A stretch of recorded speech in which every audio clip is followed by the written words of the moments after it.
life, all love. I am one with it all, one with the all of it all. I am one with it all,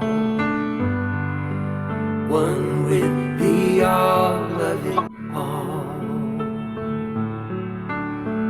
All health, all compassion, all peace, all joy. I am one with it all, one with the all of it all. I am one with it all, one with the all of it all. All that is good, all that is beautiful, all that is pure, all that is bountiful. I am one with it all, one with the all of it all. I am one with it all, one with the all of it all.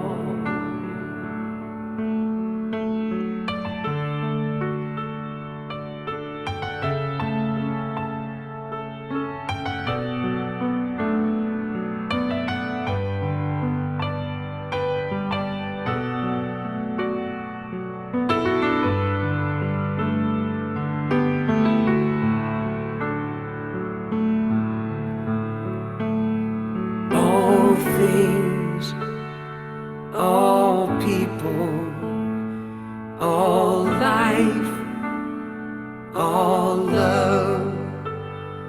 I am one with it all, one with the all of it all. I am one with it all, one with the all of it all. All that is good, all that is beautiful, all that is pure, all that is bountiful. I am one with it all, one with the all of it all. I am one with it all, one with the all of it all. The all of it all is all that there is. The all of it all is all that there is. The all of it all is all that there is. The all of it all is all that there is. I am one with it all, one with the all of it all. I am one with it all, one with the all of it all. I am one with it all, one with the all of it all. I am one with it all, one with the all of it all.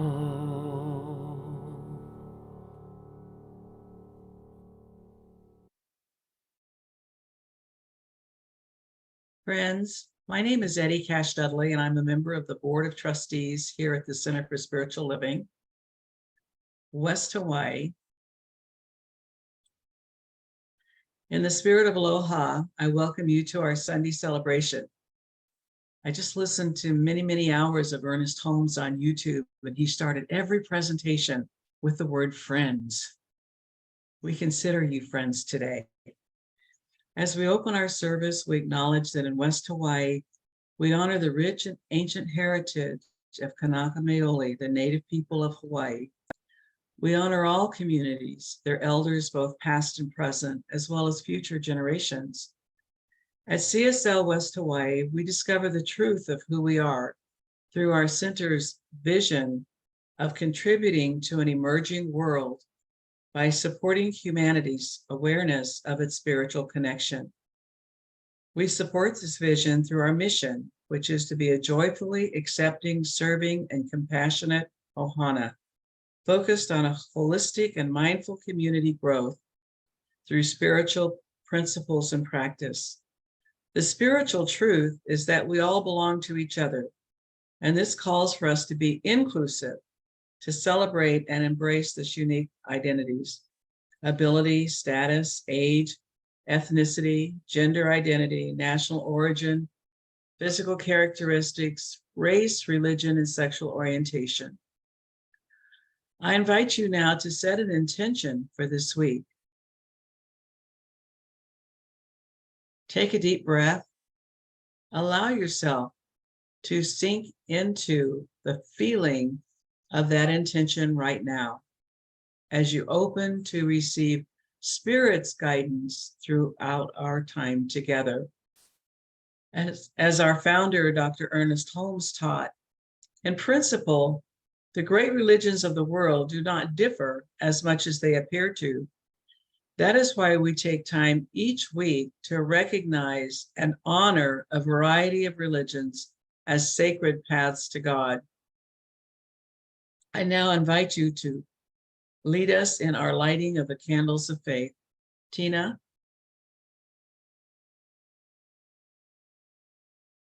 We perform this ceremony each Sunday to promote the universal consciousness of life, which acknowledges that all people, all faiths, all sentient beings come from the one great universal presence, which we call Spirit. And fundamental to this truth is the unifying nature of all spiritual thought and experience, which we honor here today. We light a candle for all forms of Buddhism, honoring the Four Noble Truths and the path of compassion. We light a candle for the universalistic religion of Baha'i, honoring the path of unity and peace. We light a candle for the Tao, honoring the universal path of harmony and equilibrium, the natural way. We light a candle for all forms of Christianity, honoring the Christ consciousness as the path of life. Love. We light a candle for all forms of Islam, honoring the path of submission to the will of God as the highest calling. We light a candle for Buddhism, honoring the path of knowledge, action, and devotion. We light a candle for Judaism, honoring the ethical path of living by sacred law. We light a candle for the native traditions, including, of course, the Hawaiian culture, Keakua, honoring the beliefs and practices of all indigenous peoples, the way of primal spirituality, and the spirit in all of creation. We light a candle for Confucianism, honoring the path of deliberate tradition. We light a candle for Shintoism, honoring the path of optimism and inherent goodness of humanity. We light a candle for Akan, honoring the path of the divine, ancestors, and nature.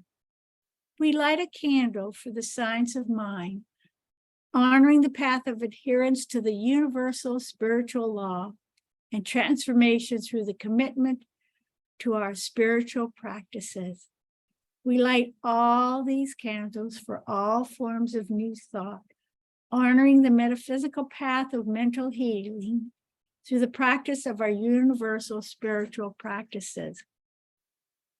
We also light these candles as healing candles, So you may, if you choose, put silently into the light the names of anyone you wish to have experienced the healing flame of God's eternal love. We invite you to hold sacred any and all faiths in their multiplicity by knowing love as the highest power that guides them all. Namaste, and so it is.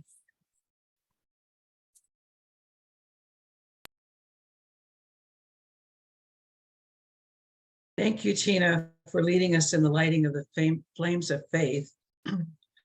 We realize that today's trends offer up many options of spiritual soul food, and we are grateful that you drop in to visit us today. We welcome you, and if you are with us for the first time, please consider joining in at the end of the service for our after chat, a time to connect and explore today's message a little further. And we'd love it if you would put your email address in the chat so that we can better welcome you with any other offers and insight that you would like to share as the service unfolds. So now let us consciously engage in spiritual practice together. We invite you to settle in, center yourself in this moment, and find that sacred place within where spirit is all there is. Our centering time today will be led by Tina Stewart, but first, we begin with an affirmative prayer. Please join with me in consciousness, knowing that there is only one life, one mind, one all creative force and infinite intelligence, known as God, Spirit, Love, Keakua, the Divine. This one mind is the originating cause of all life, seen and unseen, known and unknown.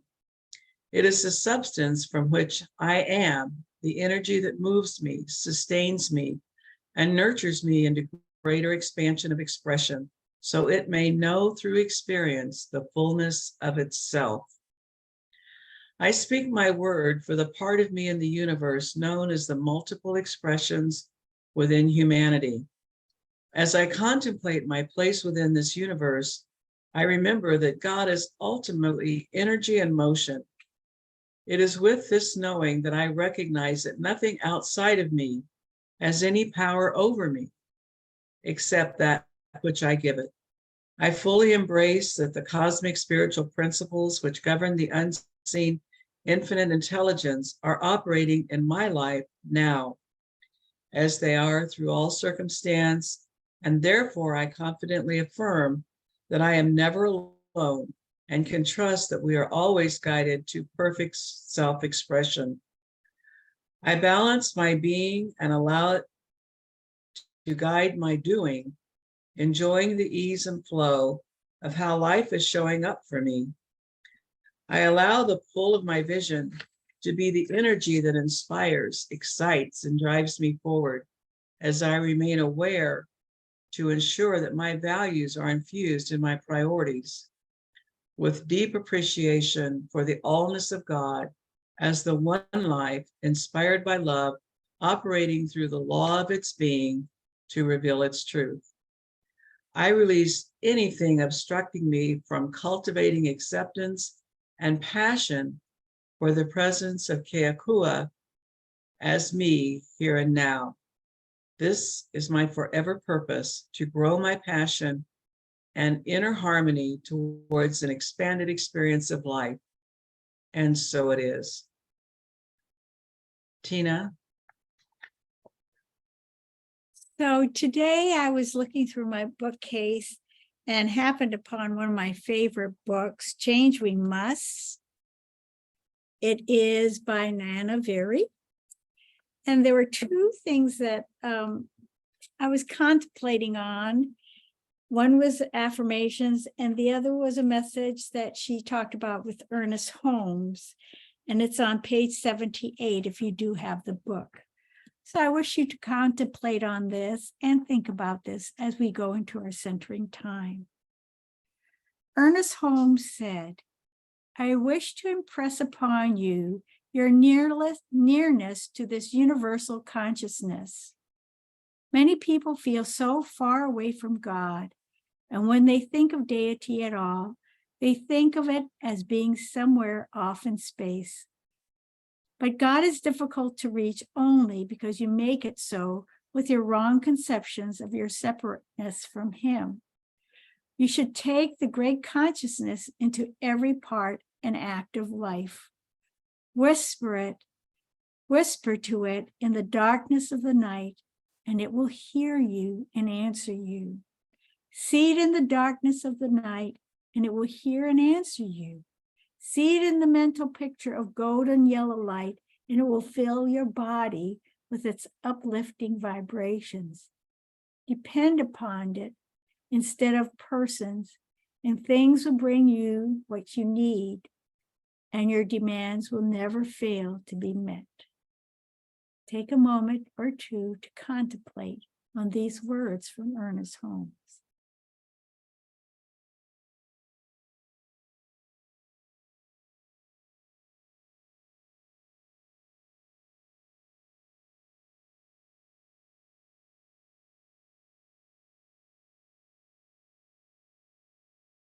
So we go forth into this day and know that this is part of us, that our demands will never fail to be met, that God is always a part of us, and so it is.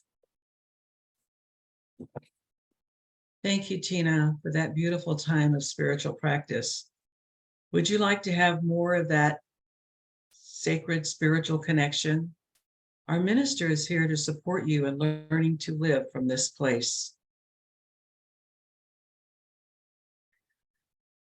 And now, continuing our August theme of igniting my purpose through passion, I am delighted to introduce today's speaker, Reverend Barbara Bew, with her talk entitled, "What Are We Really?"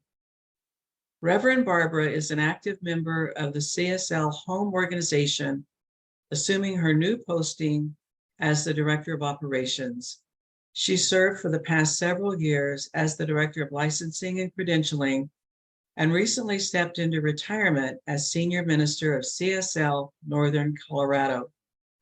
With an extensive corporate and entrepreneurial background, Reverend Barbara continues to serve this organization in effectively achieving its objectives to support ministers and ministries in creating a world that works for everyone.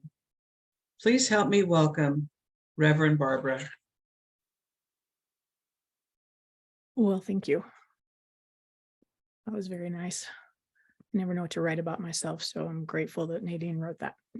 So, I want to ask you all to join me in a little exercise that I love that is about connecting our hearts and minds. And so I'm going to put 4 words in the chat, and I'm going to ask you to just put your hand over your heart and take 3 deep breaths. And then say with me a few times, care, appreciation, gratitude, compassion. Care, appreciation, gratitude, compassion. Care, appreciation, gratitude, compassion. Care, appreciation, gratitude, compassion. And I'm going to ask you to just hold this moment of silence for all that is happening on the islands. I know that everyone's aware. And so we just hold this space of healing and love for the people, for the sea, for the land and the earth, and for the people.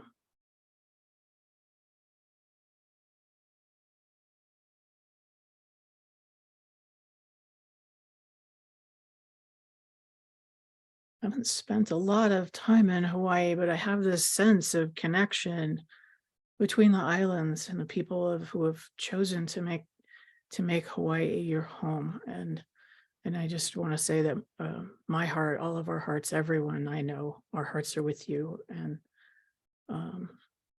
we are looking for ways to support and to help, as I know you are also. And truly, I thought for these last few days, why would I talk about purpose and passion at a time like this? You know, and I have to be honest, I've had this mind wrestling match with myself about it. I've personally been in kind of this little bit drawn out, call it not quite post-COVID, but post-COVID constant barrage of hard things, exhaustion. And here's another hard thing. And wow, you know, and any of you relate to this at all? Or I'm in the wrong room? Okay, good. So I thought, I have some things, but I'm going to keep it a little bit short because honestly, I'd rather talk with you after the service as much as this, you know. I have been teaching vision and purpose and passion and focus and go for it and make your life and make your life and make your life for a very long time. And I've been in it. I've been in it, holding fiercely to vision and pushing to make things happen, and living like the work was the most important thing, and reminding people over and over and over to hold tight to what pulls them. And I think there's some of that I was wrong. I've been really sitting in this picture of, you know, what you hold tight to, when it pulls, you get dragged behind it through the mud and the weeds, and like being dragged behind a horse. And when I start to imagine holding lightly, and just kind of imagine that with me if you can, holding lightly, I can visualize walking beside it, keeping my balance and keeping our faith and keeping a fullness of all the things: our work, our family, our community, care, appreciation, gratitude, and compassion. And if anything, the last few years have brought about anything, has brought about a refocus, I think, on what is really important in our lives. And this really came home for me this last year. I'm going to share a personal story with you. Late last year, the world lost an amazing man, and I lost a good friend. Norm, also known as Rev Norm, was a guy who was a force of nature. Passionate, driven. He's an incredible teacher. He was here to change the world, and he lived larger than life all the time. He was the biggest energy in every room. And then he got cancer, and he stayed the biggest energy in every room. And he roared through that experience, several years of chemo, and he showed up to speak even when he could barely walk off the stage. But while he was up there, you would never have any idea the reserves that he was drawing on, which could have only come from his deep passion for his life and his work, and for this thing called changing the world, and this thing called science of mind. He was on what they currently refer to as a lifetime regimen of cancer treatment. And we really thought it was for a longer life.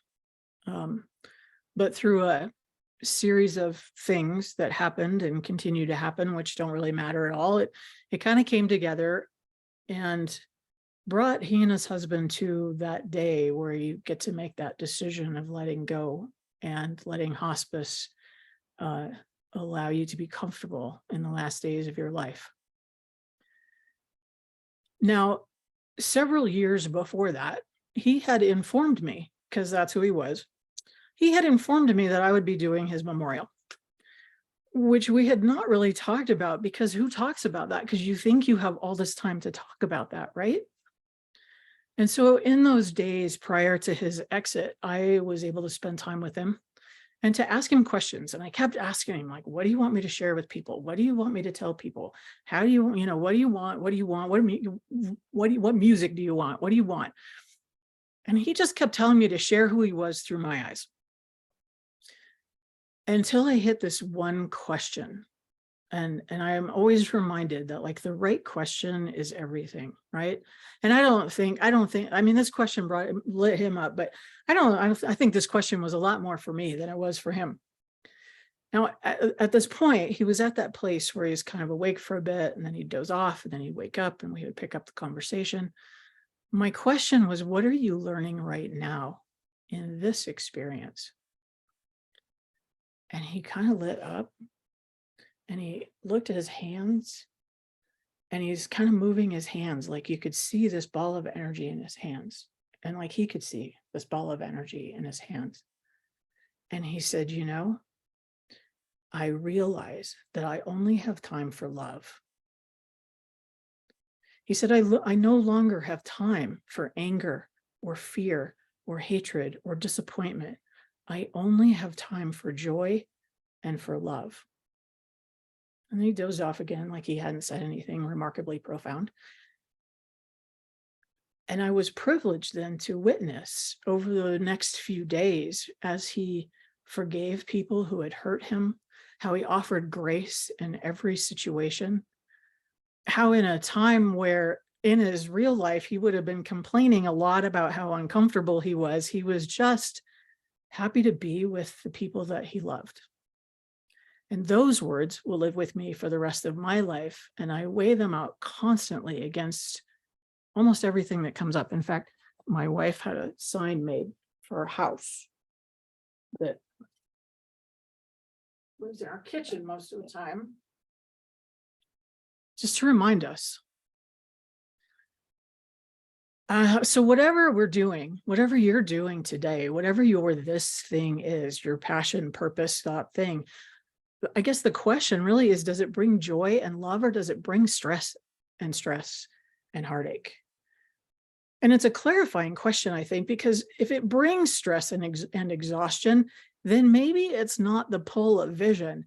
Perhaps it is the push of trying to live into someone else's expectations or some other thing that you have set yourself up for that is not actually yours to do. I think we can pay attention to our energy in that way to know whether we're really being pulled by our vision or pushed by something that perhaps is not healed yet within us. I was reminded in the thinking about this conversation with you of this quote from Rainier. Oh, shit. What? Somebody's swearing in the background? Somehow I've lost the whole thing. I can't hear it. I don't know who we're talking to. Can you guys hear me? The people, I can only see. Yes, I will get her off of there.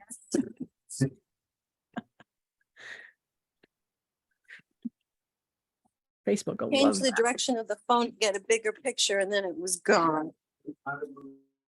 Pam, you're heard on the recording. I think it's Pam. Anyway, Rainier Marie Rilke wrote this very incredible thing that I am pulled back to often in my life. He said, be patient toward all that is unsolved in your heart. Be patient toward all that is unsolved in your heart and try to love the questions themselves, like locked rooms and like books that are now written in a very foreign tongue. Do not seek the answers which cannot be given to you because you would not be able to live them. And the point is to live everything. Live the questions now. Perhaps you will then, gradually, without noticing, live along some distant day into the answer. Be patient with all that is unsolved in your heart and try to love the questions. Now, those are really easy words to read, but if you're like me and patience is a virtue for other people, it is not always easy to practice. What I'm learning right now is that wrestling with the questions is hard, and just perhaps loving the questions would allow for some grace and spirit to show up and guide the way a little bit. That holding lightly gives spirit a chance to do some work in the midst of it all, instead of me or us or you or whoever holding on so tightly that there's no room for anything else. You know, in our spiritual practice around Centers for Spiritual Living, you've probably heard this a million times: treat and move your feet, pray and move.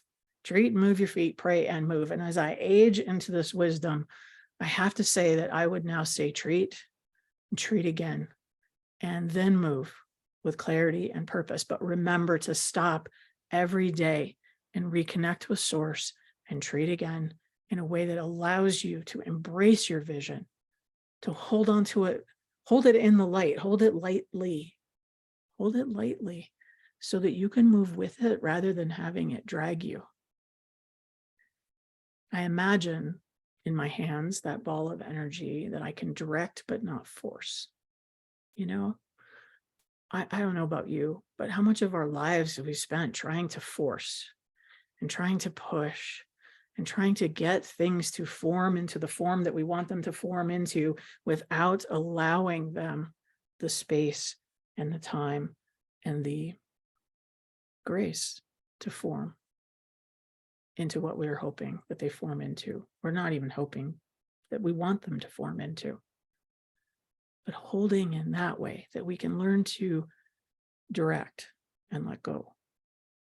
Because forcing is exhausting. Directing is energizing. Movement is energizing. Grasping is exhausting. Lean into what energizes you, and there will be the answers. You will live into the answers as you lean into that which energizes you and let yourself be energized. And when you do that, man, opportunities show up all day for love and connection and peace. And they will show up over and over and over again. They don't always show up looking like puppies, because when we say that we want to be a more loving presence, we will get opportunities to practice being a more loving presence. It's amazing how that works. But we can only meet those opportunities if we are filled up first. In this thing called you, Ernest Holmes wrote, you are a spontaneous, self-choosing center in life, in the great drama of being, the great joy of becoming, the certainty of external expansion, which is all really basic and straightforward. This stuff is not hard. We make it hard. It's really pretty simple. Not easy, but simple. But first, only have time for love. And then, and only then, you have time for external expansion. Then, and only then, do what is yours to do. Love the questions. Live everything. Follow your heart. You only have time for love. And this is the way. Namaste.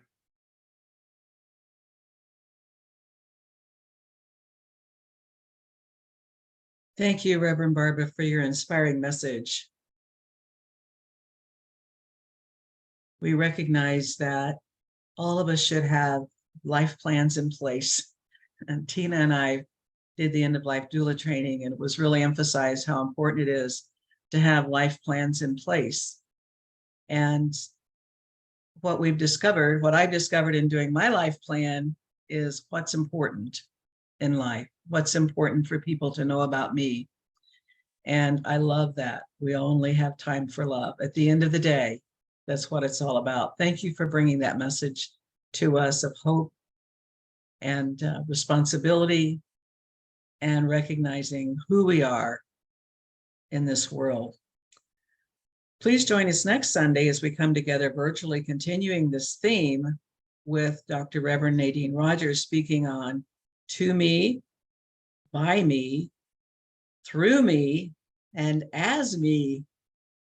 And this is Live Music Sunday, so you won't want to miss the soulful sounds of singer-songwriter Felicia Taylor.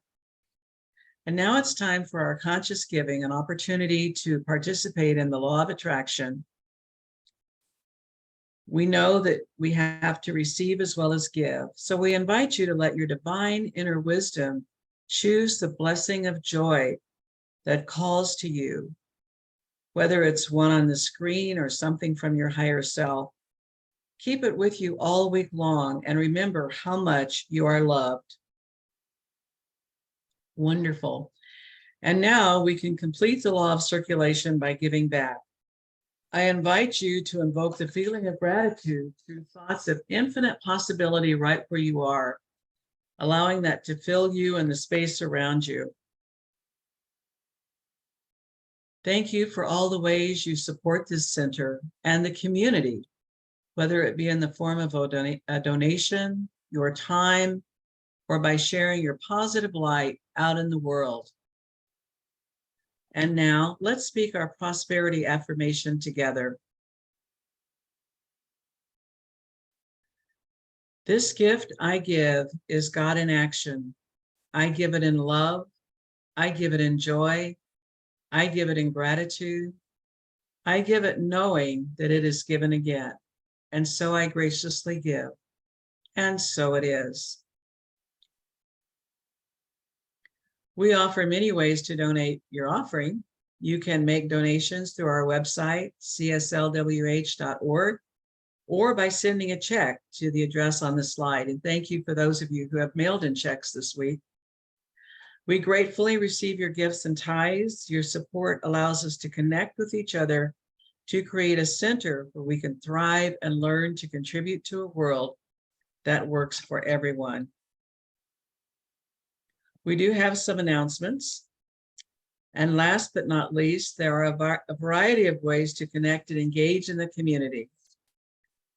We have a new 30-day, 20 minutes per day course happening during the month of September. It is called Prosperous Me, after the book written by Reverend Michelle Wadley. It runs from 8:30 to 8:50 every morning, covering the metaphysical principles and practices to help expand your consciousness of acceptance and manifestation. Get your daily boost of abundance with Dr. Reverend Nadine, only $69 plus the book. We also have a Sharing the Bounty Fall fundraiser. It's an online silent auction, which will be posted for bidding to begin on October 8th. If you have any item or service gift certificate, a magical time share spot, or favorite restaurant experience you would like to give others, please contact Reverend Nadine. Deadline for accepting items is September 15th. And I have a couple of new items that I'm donating that I just happen to have bought extra. We have the Sunset Ohana meetup. It's happening this month on the 27th, August 27th, from 4:40 to 6 p.m.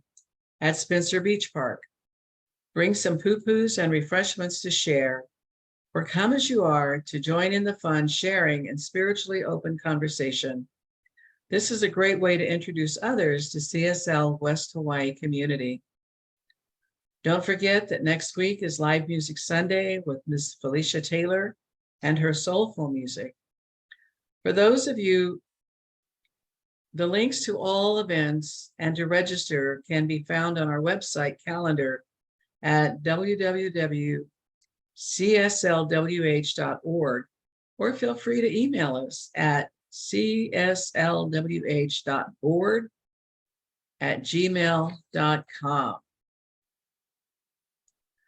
And now, on behalf of our entire community, thank you for being part of our spiritual family today, and we look forward to seeing you again.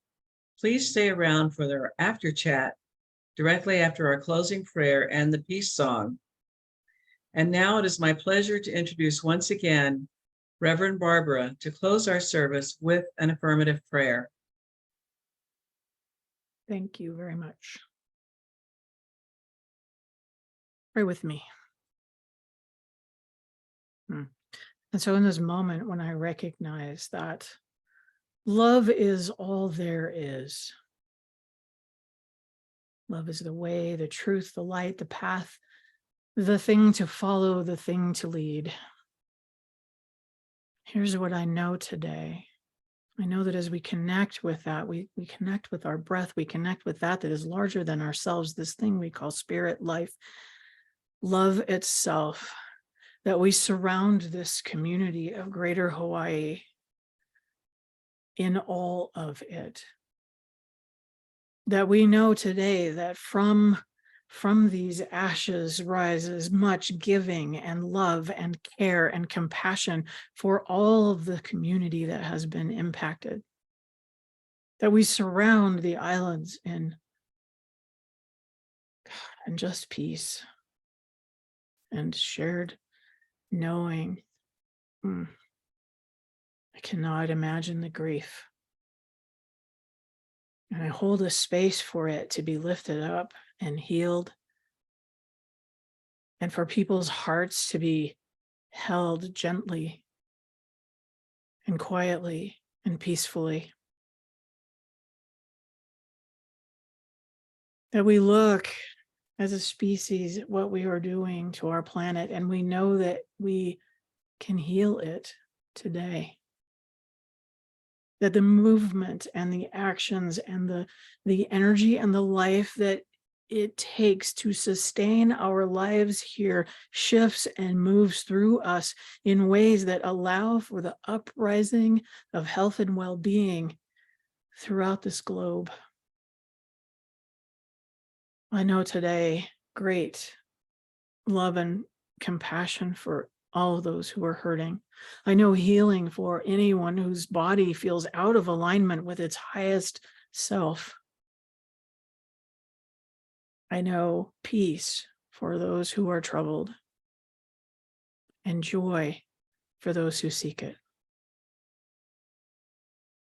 I know that this day, all things are possible, and I allow them to move through me, through us, through this collective voice called love, out in a way that absolutely uplifts all and changes everything. I give thanks for this time, for this community, for this time together, for this beautiful life that we have and live, and which has its way through us. And I know absolutely that there is so much to be grateful for, that I just sit in that gracious gratitude. And I allow it to fill me up. And I release it out there so that much can rise into it. And I ask you to do that with me by saying, and so it is. And so it is. Now we're going to sing the peace song. So this would be the perfect time for Pam to unmute and sing along with us.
Again, thank you for coming today, and we look forward to seeing you again next week. Please join us. Stay online here for the after chat. Thank you.